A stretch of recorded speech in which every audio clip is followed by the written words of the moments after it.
There we are live. Right. Hello, everybody. I'm Diana Boskma. I'm in the UK. I'm an insight coach, mental fitness coach, and relationship coach. And today I am talking with Milena Kanna. Would you like to introduce yourself a bit? Yes, hello everyone. Thank you so much, Diana, for inviting me to this conversation. I am Milena Kanna. I am from Peru. I'm living here in Japan. I am an insight coach, a communicator, and an educator. So, coaching. How's that been for you to train more into coaching? Because teaching is somewhat similar, I think. You know, it is teaching. So, yeah. Actually, I love teaching. Mm-hmm. I really like talking with my students because I'm teaching at a women's university, and I really enjoy talking to them. Mm-hmm. And coaching for me is like a new opportunity that I can help and serve more people, like asking questions and make them think deeper and finding their solution by themselves. So this is a really nice journey for me. Yeah. So do you incorporate coaching a little bit as well with your students? I do, like at the beginning of the class, I do a kind of warm up where I ask questions, like I do like better life challenge, like asking, for example, what things you are grateful for, and make them think a little bit about it and go deeper, and then they share with their classmates. And I also talk about ask different kind of questions, kind of coaching questions. Yeah. And then they really enjoy it because it's kind of the first time for them to think deeply about themselves. That is really cool. Yes. So that is what I've been doing with my students. That is really nice. Sometimes I have like group coaching that I don't expect to do that, but it's more like I make them think about their problems. And then they just start talking about it and put them in groups. So and they kind of give solutions, and that is just amazing. Yeah. And that is the part that they like most. Yeah, I get that. That does sound like a really, really interesting way of getting to know yourself, because that's what it's in the end about, I think. Yes. Yeah. Have you had any nice feedback from students about it that really made you think of, yes, I'm going to keep doing this? Yes, they said that it's the first time for them that they had the opportunity to think about like deep situations or deep problems that they have, and they never had the opportunity to talk about it. Yeah. So that was really good, especially when we had the classes like online. Yeah. So it was, and they are at home, they cannot see anyone, so they cannot even talk to their friends. Yes, that's really. So that was a really good place for them to talk about it. Yeah, yeah. Yeah, it has been pretty hard for a lot of people because there's not a lot that you can do at the moment. So yeah. That's right. Yeah, I get how important that is. So what about you? What is your what can you tell me more about your coaching? Well, I coach people mostly one-on-one because that's what I've started doing, and that's been really good. And I coach couples at times, and that's been really interesting as well, because you see two different people trying to live that life together and not always succeeding the way they would want to. And frequently it has more to do with communication than anything else. So one of the things that I try to help them with is to listen to the other person. So I have figured out that with the couples that I've worked with, generally it has been that one or the other struggled listening. And that, I mean, deeply listening, not just hearing the words, but really understanding what they're saying. So one of the exercises that I tend to do with clients, couples, is that I ask one of them to talk about an issue that they find really hard in a way so that they're trying to explain it to the other. And once they're done talking, I ask the other to reflect back to the first one, what they've understood from it. And frequently we find out that not the full story is understood. So then I ask the first one again to explain it better, because that's also important then, that they really think about how they're saying it and that they stick to themselves. So I don't allow them to say, but you did this, you did that. No, it's about, I feel this because this has happened. So keep it to yourself. So not blaming the other person, or, I've had a conversation with a couple that was about a certain topic that was for both of them important, but it was important in different ways. So understanding why it is important for one of them makes it so much less, because then so much less important, because then you don't stick to your guns so much. If it's only about you feel threatened, it's a different thing than when you try to understand where the other one's coming from. So yeah, that's been one of my journeys in coaching, to help people to listen deeply to the other. Wow, that's really good. Sorry about that. And yeah, that's been... sometimes when we start like thinking, oh yeah, that person is telling me this because of that, we start like to protect ourselves and defend, right? Yeah. But in a relationship, it's important to be compassionate and understanding to your partner. So the moment you can do that, that you really listen to them and that you understand yours, don't take it so personal anymore, because it's not personal. It's about how they feel, and how your partner feels is not how you feel, and you don't have to defend. Your partner is entitled to their feelings. Yes. So, yeah. Sorry. And because of the love that they have, that is why they got married for the first time, right? Yes. And in the time that when you start a relationship with someone, you usually are in that phase of being understanding and compassionate, because you love them that much. You want to spend time with them, so you listen to them. But over time, that frequently fades away. And when you can reawaken that listening and understanding, then usually the relationship is doing quite well again. But yeah, it's sometimes really hard, because some people, they want to help, they want to fix other people's problems, but not everybody needs their problems fixed. Frequently, frequently people just want to be heard. And that is very important, that you're both heard, that you both know that your partner understands what you're feeling and thinking. Yeah. You're not right away jumping up, yes, let's solve everything. Frequently it doesn't need solving. So yeah. Yeah, but I feel that sometimes people, sometimes including me, is that, yeah, I want to help you and I want to solve your problem, but it's more like slowing down and listening. It is about the slowing down, because most people can solve their own problems just fine, and they're also very capable of asking for help. So most people don't really need problem solving, they need an ear. An understanding ear, not just, whoosh. Because some people just listen and it just goes right out the other end again. And that's not really what people need either. It's really about listening. Or just listen in order to answer, right? In order to ask the question, the next question. Yeah, that's not necessary. Just listen. Just sit there and listen and understand and be kind. Because when you feel that presence, when you're present with the other person, that presence is really what makes or breaks a relationship. So when you're talking to someone who's right away also on their computer, on their phone, they know you're not there. You're not listening. And then, the other person knows to say it again. But then frequently it also ends up with you. Yeah, I've heard that already. Yeah, but you didn't listen. You only heard the words. You didn't understand. And that's something that some people also really don't understand. This just sitting together, having a meal together, or just doing whatever together can be really good. Some couples, they read a book together. And they do one page one, the other page the other, and they're just doing it together on the sofa. But it's really nice, because when it's a topic that you're both interested in you take page after page and you read it aloud, that's a really nice thing to do. And then you're really connecting, because it is about that connection and being together. Yeah, I think it's really important to communicate through your heart, right? Yes. It's soul to soul.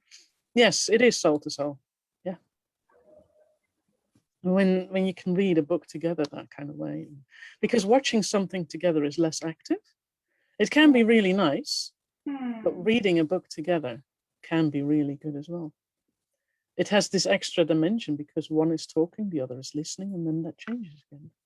And some people it's just, half an hour reading, and it means 2-3 pages get done. But that's okay. It doesn't have to be long. It doesn't have to be all evening or something. It can be one page, one page tonight, another page tomorrow, or whenever you have time. And then taking turns. It can be really good, those kind of things. It's the first time I've heard about it.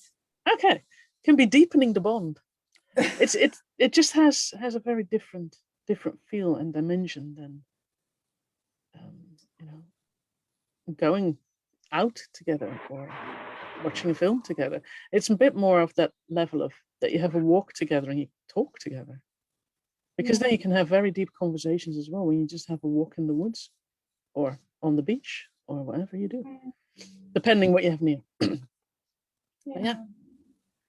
And then just talk. You don't even have to talk. You can just be. That's true. Have you ever tried sitting with someone at the beach or in the woods and then just listen for about 10-15 minutes? Just sit there and listen. Maybe even hold hands. Can be really, really bonding. I would try that then. Don't say you have to, but it's one of those things that can be really, really nice to just sit there and listen. Yeah, I think that is what most people need, to be listened. Right? Yeah. To have someone present and be listened to. That's it. Yeah, and that is what I like most about coaching. Yes. Especially this inside coaching, right? Just being present and listen. Yeah. And pay attention. Yeah. Yep. That's definitely. And connect, right? Yeah. It's the framework of it all, because without listening, you cannot coach. Because you don't understand. And I've talked with some coaches over the years, and some have been incredibly good at listening and then really talking to me about how these things work in the brain. And other coaches, they were not good at listening. They didn't actually hear what I was saying. They were just giving me ideas of how to improve things. And then I just think, yeah, but I'm not looking for solutions, because I can come up with those solutions. I know these things. It's more about my thinking and my feelings about this kind of stuff. It's not so much about the tasks ahead, because the tasks ahead we can all do. It's about the changes in your life, how you change your thinking and how you feel better about things. And that is just a very different topic. So yeah, just telling me, do this, this, and this, and your business will grow. Yeah, everybody can do that. That's not really coaching. Yeah, that's totally true. Yeah.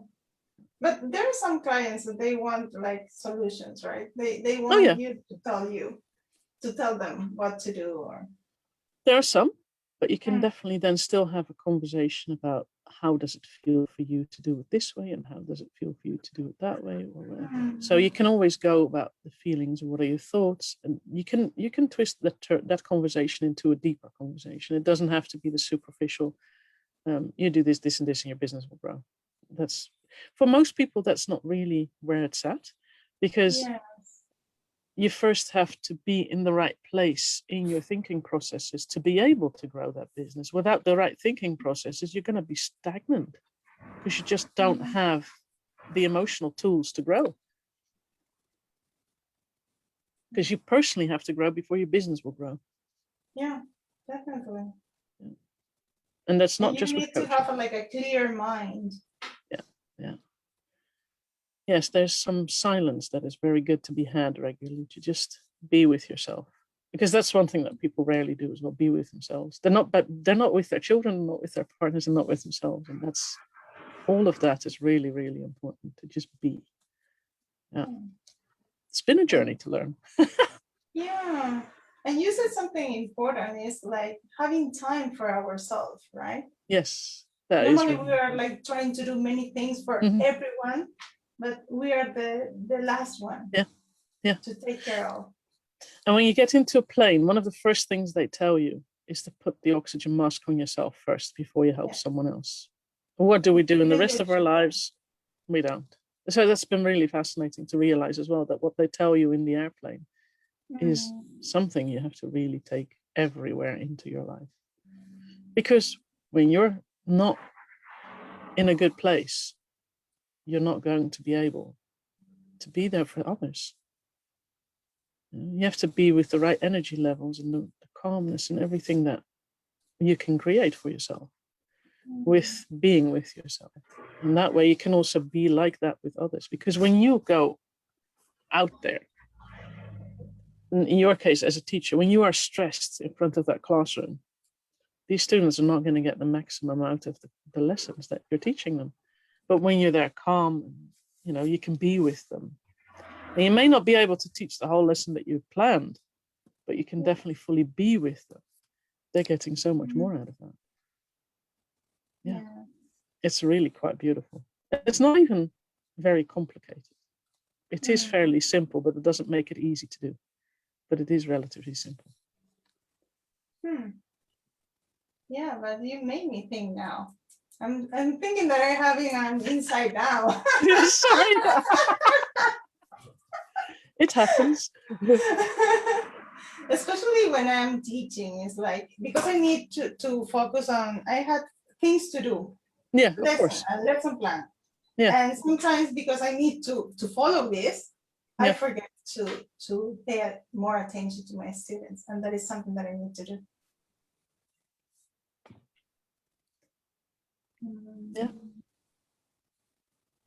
Yeah. That's an interesting one.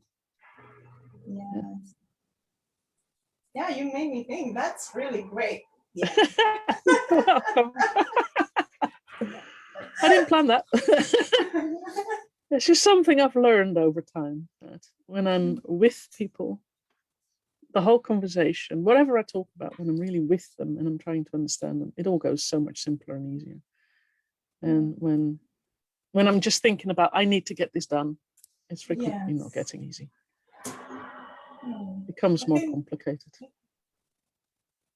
Yeah, that is when we really need to slow down. Yeah. But it's not something that is very easily done in a society that's more like a hamster in a wheel, running.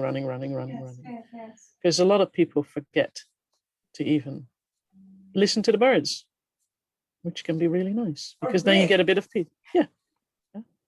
Just be for a little bit.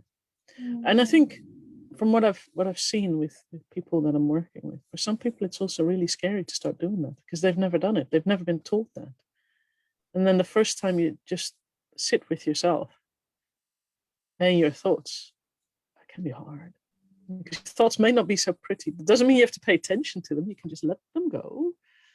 But yeah, it can be really hard to just sit with your own thoughts and be with yourself. Yeah. So I want to know about your how do you prepare? Like, what is your morning routine, for example? My morning routine is that I do the focus of the day of the Positive Intelligence program and then 5-minute PQ reps, because that sets me up quite well. Then I listen to a book that I'm listening to for about 10-15 minutes. I also do some affirmations and that kind of stuff, and some exercise. That's pretty much it. And then I go downstairs for breakfast. And you've been doing that for a long time, or is something that you just let me think. Now, I've been doing it for a while now. I've been doing it since the summer fairly consistently. And I have done it before, these kind of things, because I've started, stopped many times doing a morning routine. But now since the summer, it's been pretty consistent. There's the odd day where it doesn't work, but I used to then feel like I'd failed and wouldn't do it at all anymore for a while. Right. But now I have this thing of, well, if I didn't do it today, there's always tomorrow. So yeah, there has been the odd day where I did. No, because it doesn't matter. You know, it's nice to do it. And you know, I was in hospital for a day surgery 2.5 weeks ago, and then it meant that I couldn't do exercise for a while anymore. Yeah. But I can do the rest. So I can listen to the book, I can do the affirmations, I can do the PQ reps, I can do everything else. I may not be able to do the exercise, but I can do the rest. So it's okay, you know. And when I only do the PQ reps, I still feel really good. So it's all right. So I try to set myself up quite well. So I do I tend to take about half an hour to an hour, and it depends a bit because I've also had days where I didn't have much time. So then it was just the focus of the day, a bit of exercise and my affirmations, and that was it. And then I spent about 10 minutes on it, and that was okay as well. So I'm more flexible about it. I used to have this thing of this is my morning routine, and when I didn't have the time to do all of it, I wouldn't do any of it. And now I just think, oh, I've got 10 minutes, I can do this and this. And at other times I have an hour, and then I do it whole extensively. What I also do is a bit of journaling, but I tend to do that in the evenings because I find that easier. I know some people do it in the morning, but I like doing it at the end of the day instead of at the beginning of the day. But that's just me, you know, whenever works, it doesn't really matter. And do you feel that it's good doing the journaling at the end of the day?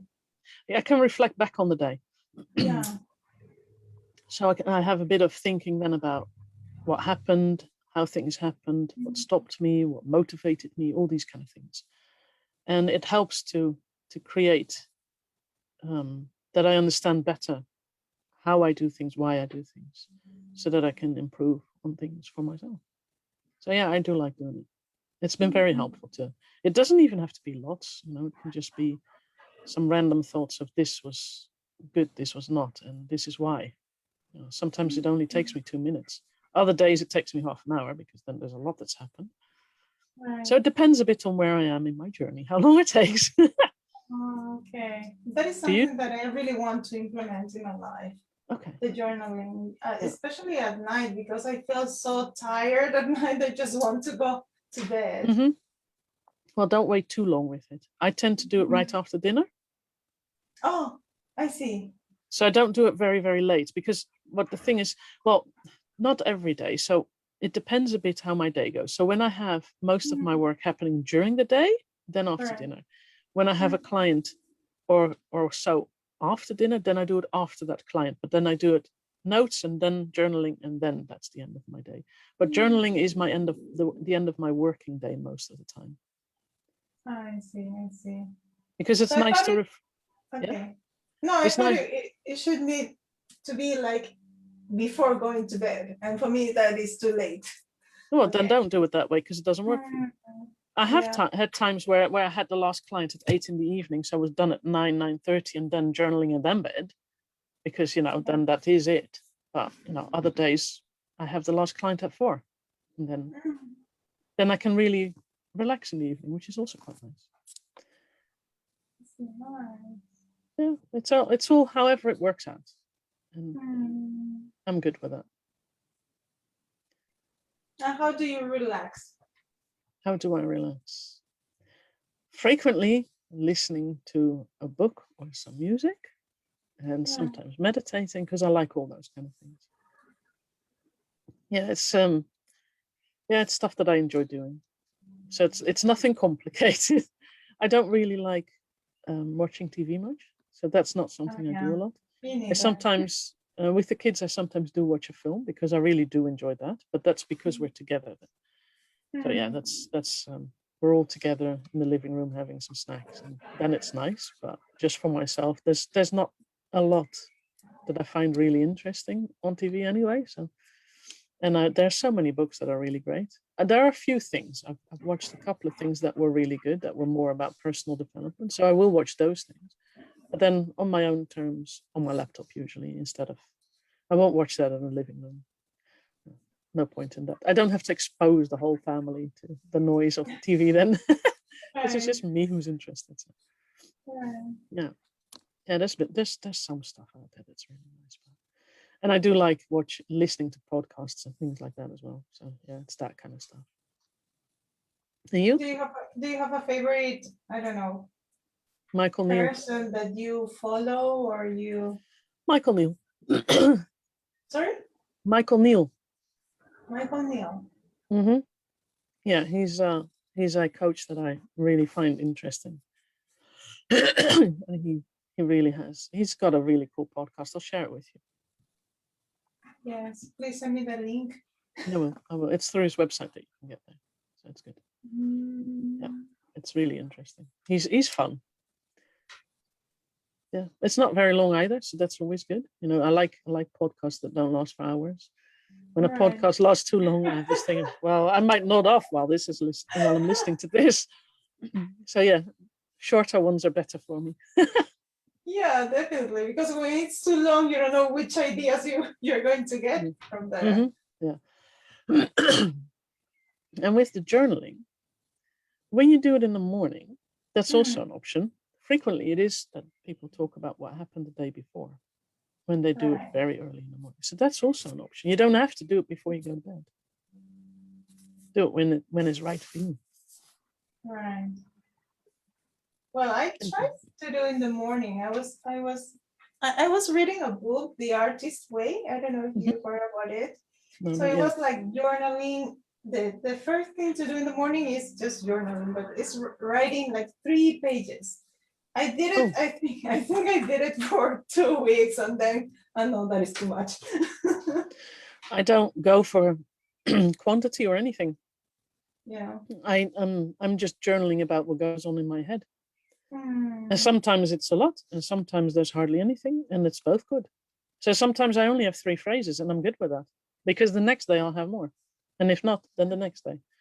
So it's more about my journey in in my growth, my personal growth. That's what I'm journaling about, and things. Now, when I run into something with a client that I can't make sense of yet, then I'll journal about that. But it's those kind of things. It's not really that I have to write 3 pages. I don't subscribe to having to do something, because that pressure is then on. And sometimes I will write 3 pages easily. Yeah. But it's more about the flow of what's going on in my head that I like to do than anything else. Yeah, but at the beginning I did it because I thought, because it is more about creativity, to improve your creativity. Yeah. So I said, okay, I will do it. Just I will try. But I did it for 2 weeks, and then that's enough. Yeah, the thing is, it has to be something that you can consistently do and that you enjoy doing. Yeah. And that's why I do it the way I do it. There are days where I don't have much to say, and that's okay. When you look at the diary of Anne Frank, she wasn't writing every day. I don't think everybody writes every day. I think most people write most days that are journaling, and that's a good thing, because you really work on your journey, and the writing it down really helps you with your journey, but it doesn't mean that's the only way. Yeah, there are different ways. Some people also talk, which is also cool, can also be done. And some people make some art, a drawing in that as well. So there's all sorts of ways of working on these kind of things. Yeah, something that works for each. Yeah, it has to work for you. Yeah. And it can change over time as well. Now you might like writing. Next time, in a month or 2, you might like drawing. Yes. Bless you. Thank you. Hay fever season is awake again. Oh, I see. Spring. Spring. Spring, and then we get sneezing and coughing. Here's what it is. Every year again. You're also here in Japan. Yes, it's all right. Yeah. So, how did you feel about this conversation? I am enjoying it. That's good. That's good. I feel really calm. At the beginning, I was very nervous. I was thinking, oh, we are going to talk. What am I going to say? But now I feel like, yeah, that's fine. That's good. Do you have anything else you would like to share with those who are watching, or do you think we have touched on a couple of really good things? No, I just want to share with you that yesterday I did my first workshop. Cool. Yeah, it was like first online workshop for me. Yeah. I did it in Spanish. Nice. With a group of friends. So it was really, really nice. I really enjoyed it. Very good. And the topic was about how to fulfill our dreams and start dreaming again because of this situation, the COVID situation. and people has lost like close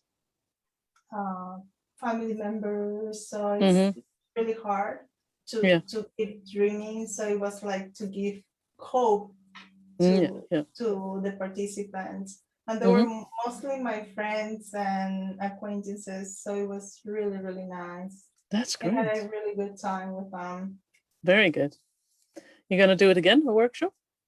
Yes, actually, because this was just for maybe 12 participants, but I want to do it like openly, open Very to good. anyone who wants to join. Yeah, that is really awesome.